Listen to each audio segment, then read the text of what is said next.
बहुत बढ़ जाती है वो क्या होने लगता है, थोड़ा उसमें बाहर निकलने लगता है, मतलब उसमें क्या होने लगता है, रिलीफ मिलने लगता है। ऐसे ही हमारे परमेश्वर ने भी हमको रखा है। जब भी हमारे सहने से कुछ बाहर होने लगता है तो परमेश्वर उस हालात में हमको क्या देते हैं, रिलीफ भी देते हैं। ये बात भी याद रखना। क्यों? क्योंकि वो हमारा क्या है, प्रेम करने वाला पिता है। ये बात याद रखना। कभी भी आपको दिक्कत आए, कभी भी आपको मुसीबत आए, किसको याद करना, अपने परमेश्वर को याद करना, उसके चरणों में बैठकर पुकारना। वो आपको पक्का उसमें राहत दे सकता है। क्यों? लेकिन किसको दे सकता है? जो परमेश्वर के प्रेम में क्या है, बना हुआ। एक वचन में आपको पढ़कर बताता हूं, 10 मिनट के अंदर हम समाप्त करने के लिए जाएंगे।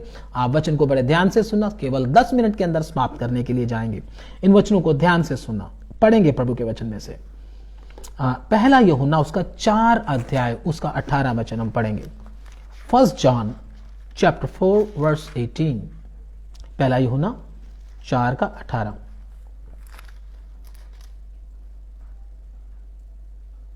प्रेम में भय नहीं होता, वरन सिर्फ प्रेम भय को दूर कर देता है। प्रेम में क्या नहीं होता? अगर आप भय से बचना चाहते हो, दुनिया में कितनी घटनाएं बड़ी बड़ी हो रही हैं, बहुत लोगों को घबराहट है।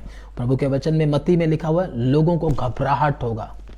आने वाले समय की बाट जोते जोते उनके जी में जी ना रहेगा। क्यों? क्योंकि उनके अंदर परमेश्वर का प्रेम नहीं है। जिसके अंदर परमेश्वर का प्रेम है उसके अंदर भय नहीं आएगा। अगर आपको भय आ रहा है, अगर मुझे और आपको भय आ रहा है, तो मेरे भाई हमारे अंदर एक कमी है, हमारे अंदर एक गलती है। क्या है? परमेश्वर का प्रेम हमारे अंदर नहीं है। हम संसार से या अपने परिवार से या और संसार की चीजों से, इधर उधर की बातों से ज्यादा प्यार करते हैं, परमेश्वर से भी ज्यादा। परमेश्वर को कम, दूसरों को ज्यादा। ऐसा करने से आपके मन में क्या आएगा? भय आएगा। वो भय आपको चिंतित कर डालेगा। बहुत सारे लोगों को भय के कारण क्या होता है, पसीने छूटने लगते हैं। और क्या होता है, हार्ट की बहुत सारी, दिल की बहुत सारी प्रॉब्लम्स लेकर बैठ जाते हैं। उस समय में हमको क्या करना है? परमेश्वर के प्रेम के लिए परमेश्वर के सामने गिड़गिड़ा कर विनती करना, प्रभु अपने प्रेम को मेरे हृदय में भर दे, ताकि प्रभु अभी मेरे अंदर संसारिक प्रेम होने के कारण मेरे अंदर भय है। अगर तेरे प्रेम से मैं भरा हुआ होता तो मेरे अंदर भय होना नहीं चाहिए था। क्योंकि प्रभु के वचन में लिखा है, पहला यूहन्ना उसका हम पढ़ेंगे, पहला यूहन्ना नहीं, पहला कुरिन्थियों उसका 13 अध्याय उसका 7 और 8 वचन पढ़ेंगे। धन्यवाद हो। पहला कुरिन्थियों उसका 13 अध्याय उसका 7 और 8। वह सब बातें सह लेता है, सब बातों की प्रतीति करता है, सब बातों की आशा रखता है, सब बातों में धीरज धरता है। प्रेम कभी टलता नहीं। इधर लिखा प्रेम कभी टलता नहीं। कुछ भी उसके ऊपर आ जाए वो कभी टलेगा नहीं। प्रभु के वचन में लिखा, प्रभु के लोग सिय्योन पहाड़ की तरह होते जो कभी टलता नहीं। अगर आपके अंदर परमेश्वर का प्रेम है, आप कभी टलोगे नहीं। आपके अंदर भय नाम की चीज होगी नहीं। आज कलीसिया के अंदर कमी है तो प्रभु के वचन में लिखा, तूने पहला सा प्रेम क्या कर दिया है, छोड़ दिया है। कमी क्या है?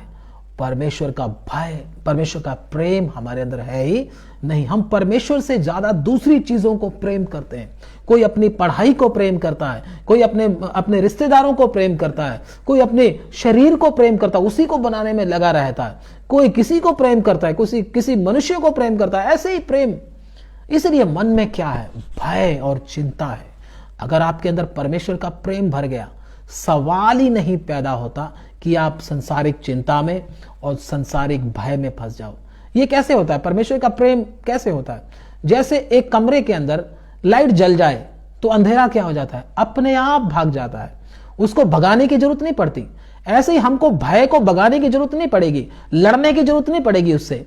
जब परमेश्वर का प्रेम आ गया, वो अंधेरे की तरह भय अपने आप ही भाग जाएगा।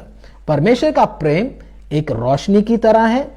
जब एक बंद कमरे में अंधेरा होता है तो जब लाइट जलाई जाती है एकदम अपने आप ही अंधेरा भाग जाता है। ऐसे ही हमारे दिल में जब परमेश्वर का प्रेम भर जाएगा, भय अपने आप ही उड़ जाएगा उधर से, कुछ भी करने की जरूरत नहीं पड़ेगी। Very simple.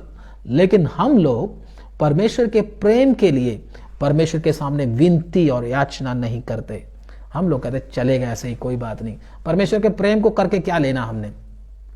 लेकिन मैं आपको बोलता हूं इन दिनों की दवाई है परमेश्वर का प्रेम। मैं आपको बोलता हूं सबसे बड़ी टैबलेट, सबसे बड़ा इंजेक्शन जो आपको एंजाइटी से, जो आपको घबराहट से, जो आपको भय से बचा सकता है, परमेश्वर का प्रेम। और परमेश्वर का प्रेम जब आपको होगा तभी आप उसके चरणों में बैठकर उसको देखोगे, उसको पुकारोगे। लेकिन शैतान जल्दी से आपके अंदर इसको आने देगा नहीं। उसके लिए हमको परमेश्वर से विनती करना, प्रभु अपने प्रेम से मुझको भर दे। मेरे अंदर संसारिक प्रेम ज्यादा है, परमेश्वर तेरा प्रेम नहीं है, इसलिए मेरी ये हालत है। जब ये भर गया, सारी चिंता आपके अंदर से दूर हट जाएगी। आप चिंता मुक्त हो जाओगे, मैं आपको बोलता हूं। इसलिए परमेश्वर के प्रेम के लिए प्रभु से क्या करें, प्रार्थना करें। वही आपको इस महामारी के समय में क्या कर सकता है, हौसला और तसल्ली दे सकता है। मैंने आपको बोला था कितने लोग कोरोना हो गया, घबराहट के कारण आत्महत्या कर रहे हैं, हॉस्पिटल की दीवार के ऊपर से छलांग लगा रहे हैं, आत्महत्या कर रहे हैं। देखो कितना खतरनाक माहौल बन चुका है।